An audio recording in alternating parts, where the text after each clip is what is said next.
आज Doubtnut app download करें। Doubtnut पर अपने सभी गणित, रसायन विज्ञान, भौतिक विज्ञान और जीव विज्ञान के डाउट्स का करो सफाया।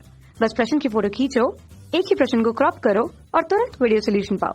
अभी डाउनलोड करें। हेलो फ्रेंड, इस प्रश्न में पूछा गया है कि सुरक्षित ड्राइविंग के लिए वाहनों की हेडलाइट तथा पीछे का दृश्य देखने के लिए किस प्रकार का दर्पण का उपयोग किया जाता है। तो हम इसके लिए एक चित्र बनाते हैं इस प्रकार से। तो इस प्रकार हम देख सकते हैं कि एक वाहन लिया है जिसमें जो पीछे के दृश्य देखने के लिए चालक के वाहन के जो सीट है उसके बाजू में बाहर की ओर एक दर्पण लगा होता है।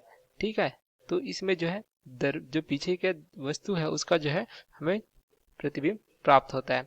तो इसमें यहाँ पे कौन सा दर्पण उपयोग किया जाता है यह पूछा गया था। तथा जो है हेडलाइट होती है जिससे जो है चालक में उपस्थित बल्ब से जो है रोशनी जो है उसके चारों ओर प्रकाशित होती है। तो इसमें जो है कौन सा जो है दर्पण उपयोग किया जाता है यह हमें पूछा गया। तो इसके लिए हम देखते हैं। तो इस प्रकार हम एक जो है गोली दर्पण लेते हैं जिसको जो हमने बाहरी सतह को इस प्रकार से जो है पॉलिश कर दिया है, इस प्रकार देख सकते हैं। तो यहाँ पे हम उसका अगर जो है फोकस बिंदु पर यहाँ पे देखिए अगर एक बल्ब रखते हैं जहाँ पे रोशनी जो होती है तो क्या होता है जो प्रकाश होती है जो बल्ब की वो क्या होती है जो इस अगर यहाँ पे हमने फोकस बिंदु लिखा है तो ये जो अलग अलग बिंदुओं पर जो है आपतित होती है इस प्रकार से। तथा जो है हम देखते हैं कि क्या होता है ये जो बिंदु जब आपतित होती है, ठीक है, तो ये जो है अपतन के पश्चात जो है ये परावर्तित हो जाती है। तो परावर्तित जो किरण होती है वो इस प्रकार जो है, तो इस प्रकार हम देखते हैं कि जो किरण होती है वो जो है अगर जो है बल्ब हमने जो है यहाँ पे फोकस बिंदु पर रखा है तो जो परावर्तन के पश्चात देखिए सीधी रेखा में निकल जाती है। अर्थात जो किरण प्राप्त होती है हमें बल्ब से अगर हमने इस प्रकार से दर्पण के सामने रखा है तो जो परावर्तन के पश्चात किरणें जो अनंत दूरी अर्थात समांतर चलने के कारण बहुत अधिक दूरी तक जो है यहाँ पे हमें जो है प्राप्त होती है, अर्थात बहुत अधिक दूरी तक हम इसको परावर्तन कर सकते हैं।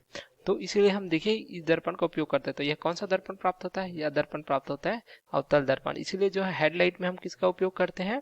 हम उपयोग करते हैं अवतल दर्पण का, क्योंकि अगर उसके जो है मुख्य फोकस बिंदु पर रखा हुआ है प्रकाश तो देखिए यहाँ पे परावर्तन के पश्चात जो है समांतर चलने लगती है अभिलंब के। ठीक है, अगर दर्पण का अभिलंब इस प्रकार से है तो उसके जो है समांतर किरणें चलने लगती है।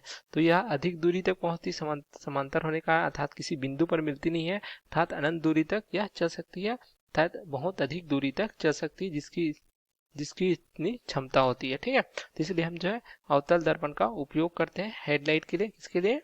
यहाँ पे हेडलाइट के लिए। ठीक है, उसी प्रकार अगर देखते हैं पीछे की जो वस्तु है उसको देखने के लिए कौन से दर्पण का उपयोग करते हैं? से देखिए यदि एक दर्पण लेते हैं जिसका हमने आंतरिक सतह को जो है यहाँ पे पॉलिश कर दिया है, ठीक है, जहाँ बाह्य सतह पे वस्तु रखी गई जो अनंत दूरी पर है। तो इसमें देखिए कि वस्तु की स्थिति के कारण हमें एक जो है सीधी रेखा प्राप्त होती है जो अभिलंब के जो है समांतर होती है।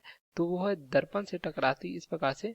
तो क्या होता है ये जो है हमें जो है परावर्तन के पश्चात जो है विपरीत दिशा में इस दिशा में जाती प्रतीत होती है। ठीक है, तो जो है अगर इसको जो है आभासी किरण इसकी सीधा लेते हैं, ठीक है, तो एक बिंदु पर मिलती है जिसे हम क्या कहते हैं? फोकस बिंदु कहते हैं। तो हमें इस प्रकार से प्राप्त हो जाती है। तो हम देख सकते हैं जो किरण है वो परावर्तन के पश्चात इस दिशा में जाती प्रतीत होती है। तो अगर उसे जो है उसका जो आभासी किरण पीछे और खींचे तो जिस बिंदु पर मिलती है या उसकी जो दर्पण की क्या कहलाती है?